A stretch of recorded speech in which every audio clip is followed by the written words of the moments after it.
Kaya ako, right now, if a company tries to use AI to siguro streamline process flows, siguro okay siya if you use AI to make an efficient process flow.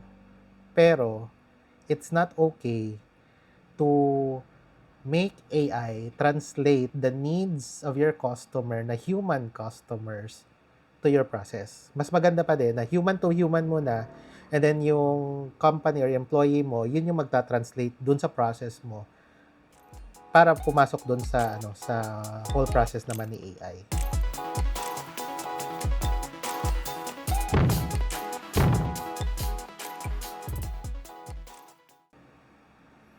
Kape.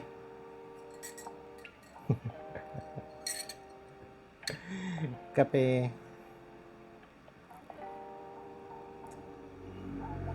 Instant coffee. Hindi ako nakabili ng ng beans. Pero pwede na. Pwede na din. So for today, iba yung background ko, no. Nasa bahay ako ngayon sa Iloilo. And umuwi ako kasi ang nag-undas. And kaya hindi ako nakapag-upload or hindi ako nakagawa ng content ko for the past 2 weeks na yata. So for today, as in ngayong araw, habang nire-record ko to, medyo may konting frustration or may napagdaanan akong mishap na gusto kong pag-usapan. Meron kasing nangyari sa sa BPI ko. Although this topic is not purely about BPI, but yung experience ko with them, I'm talking about AI. I know I've created a separate video about AI before. Ito naman, parang first-hand experience, and at the same time, yung thoughts ko about companies using AI. So, for give you a small detail about my interaction with BPI. And again, I'm not attacking or hindi ko naman inaatake or tinitira or sinisiraan si BPI because I've been a BPI user for a long time na rin naman. Gusto ko lang mapag-usapan yung isang part ng interaction ko with them. Kasi I'd like yung problem ko with them, I want it to be between task na lang. Hindi ko na kailangan i-explain yun sa inyo. Now, in BPI, ang kasi nila, the way you, from my experience, baka kasi iba yung experience nyo. From my interaction with them, the way you say or report a complaint, say for example, nagkaroon ng problem sa transactions nyo, o kaya naman merong naging problem dun sa sa mobile app mo. The way you send a complaint is first pwede mo siyang tawagan sa landline. Pangalawa is through the website nila kasi may parang chat box doon. And another is filing a ticket. So, in my first interaction with them, ang unang ginawa ko kasi was to file a ticket. Kasi ayaw kong, a part of me, gusto ko lang dumaan sa normal flow. Kasi I understand every time na may mga bank transaction problems, that would take around 3 to 5 days. So, ako naman, kumbaga, the moment na nangyari sa akin yung problem ko in my account, kumbaga, nawala na sa isip ko na makukuha ko kagad yung pera. Kasi I know, and then I understand naman, the banking system, may processes na pagdadaanan. Hindi mo siya pwedeng basta-basta makukuha kagad yung naging problem. So, yung nangyari is, I created a ticket dun sa website nila. Now, ang second ang second possibility that you can contact them is through landline call. Now, ang nakakatuwa lang kasi, di ba, pagka nag-call ka sa mga ganyan, mga service industry, or kung may tatawagan kang big company, di ba, meron silang parang system na, na yung pipindutin mo, yung, yung response mo, like for example, press 1 if agree ka, press 2 if hindi, mga ganun. So, in BPI, may ganun naman. In my interaction with them, may ganun naman. Pero one thing that is different is that they introduced one part of the process, which is they used AI. And yung kasi, yung ito malalaman mong AI to kasi on their website, ang live chat option nila doon is si Bea Chat. Bea Chat. Meaning, the name of the AI is Bea. So, ang interaction mo kay Bea is parang ano siya, parang totoong tao. Even in the landline call, parang totoong tao siya. Pero yung question lang naman, the part of the process ng call is that tatanungin ka lang kung ano ba ang gusto mo, English or Tagalog. Or rather, English or Taglish. Yung creepy siya actually, creepy siya kasi pagka tinanong ka, what do you prefer, English or Taglish? Taglish. Gaganon ka, sasagot ka ng Taglish. Ngayon, may part dun kasi sa interaction namin na I think there was a problem between our connection, my connection to BPI sa call na yon, na hindi naintindihan nung Bea Chat yung sagot ko, which is the Taglish. Binabaan ako. Binabaan ako ng call. Ngayon, aside from the landline, you can chat that Bea Chat app dun sa website nila. And then, ang nakakainis lang kasi, may mga series of question na the questions they raised siguro, ang mindset siguro ng IT team nila is that ito yung mga commonly asked question, commonly asked problems. So, yun yung unang i-reflect nila, tapos pipili ka lang doon. And ang problem naman is, if your problem or your concern hindi kasama doon sa listahan nila.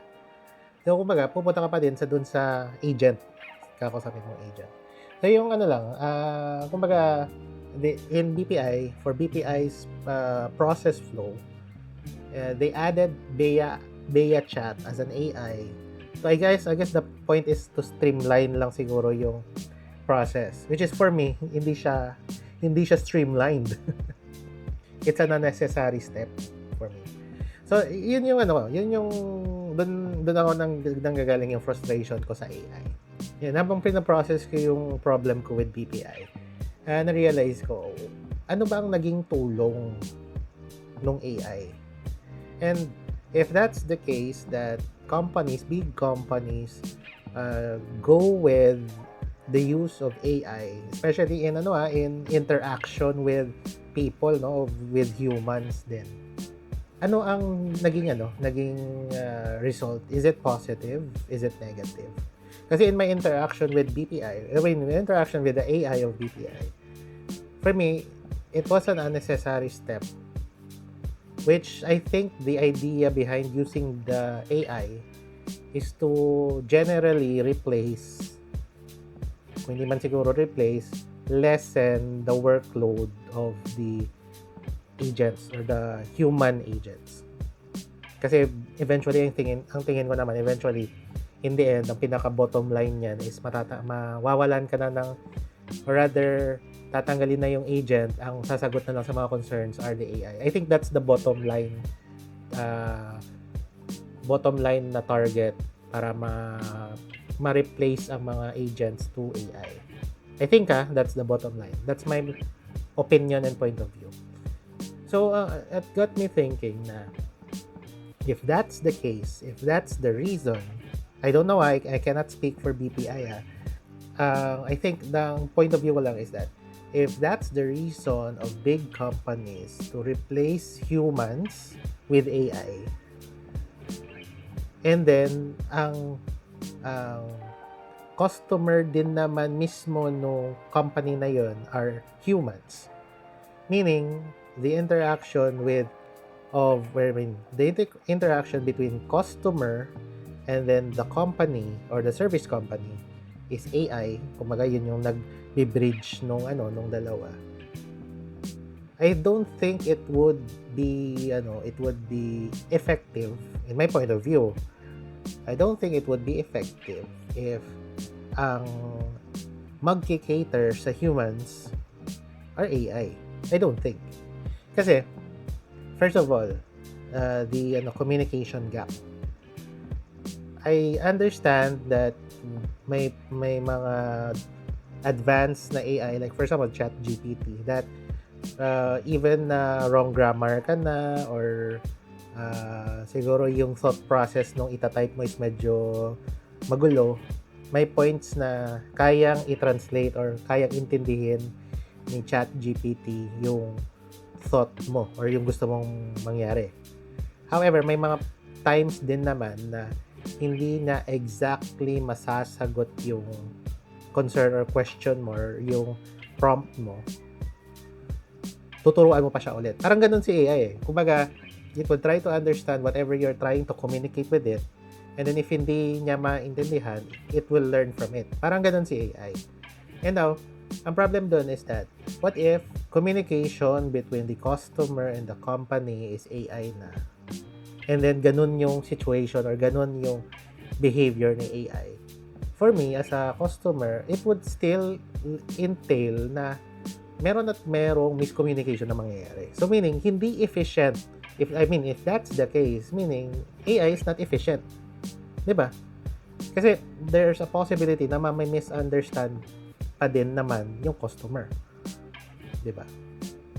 So, ang point ko is, why not take out the AI, yung agent or yung kakausap na mismo sa customer is human na rin mismo. And then, both people can understand. Kasi ano naman eh, minsan ang humans naman kasi, as humans, we try to communicate things, information, to other people, na minsan even if you don't say it na in a clear and direct way, naiintindihan pa din naman nung receiver or the other person. Hindi ganun kasi si AI. Or siguro merong ibang developments na kaya ni AI makapag-read between the lines, o kaya naman kaya ni AI na magkaroon ng empathy. Kasi like for example, ang experience ko kay BPI, what if hindi ako tech savvy, hindi ako medyo magaling sa computer. And then ang kinakausap ko sa kay BPI for example is AI. Hindi kami magkaintindihan kasi iba ang the way I say it, because hindi nga ako magaling magsalita. For example, hindi ako magaling mag-set ng thought process ko. Iba yung parang gusto kong sabihin, iba din yung pagkakaintindi ni AI. What if ganun ang nangyari? Meaning, there's a series of miscommunication na mangyayari, entailing that hahaba palalo yung process. Diba? Kasi different set of miscommunications eh. Possible na magkaroon ng different set of miscommunication. Just because you replaced a person with AI that AI is trying to learn pa lang. ganun yung yung frustration ko lang.